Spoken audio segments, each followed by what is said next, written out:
Lamborghini nih bos, senggol dong, mana kalian?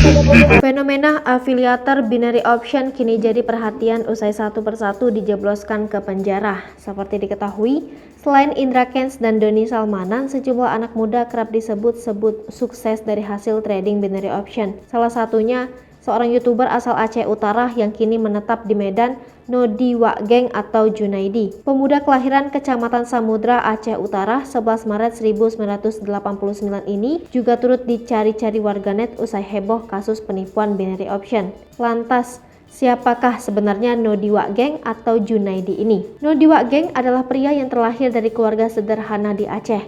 Ayahnya seorang tukang becak dan ibunya seorang asisten rumah tangga. Ia kemudian menikah dengan istrinya yang bernama Aisyah Putri Nadifah dan sudah dikaruniai seorang putri bernama Cut Ais Nadifah. Diketahui, Nodi Wakgeng mengawali karirnya dengan terjun sebagai seorang konten kreator alias YouTuber. Dirinya aktif membagikan konten menarik di channel YouTube-nya yang memiliki 480.000 subscriber. Selain menjadi seorang YouTuber, ternyata Nodi Wakgeng juga terjun sebagai afiliator binary option yang dulu lebih dikenal sebagai trader. Dirinya bahkan sering membagikan konten trading di channelnya dan mengaku sukses berkat menjadi trader binary option. Namun baru-baru ini, Nodi Wakgeng memutuskan untuk berhenti menjadi afiliator binary option.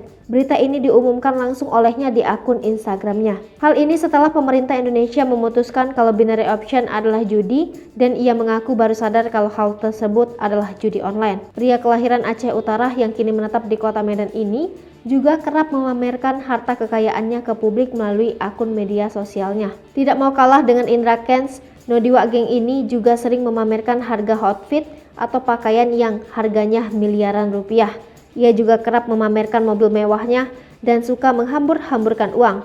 Namun setelah kasus Indra Kents dan Doni Salmanan bergulir, Nodi Wakgeng menutup akun Instagramnya dan tidak pernah terlihat lagi. Lucunya, jika sebelumnya dia kerap membuat konten memamerkan harta, kini Nodi Wakgeng membuat konten pura-pura miskin.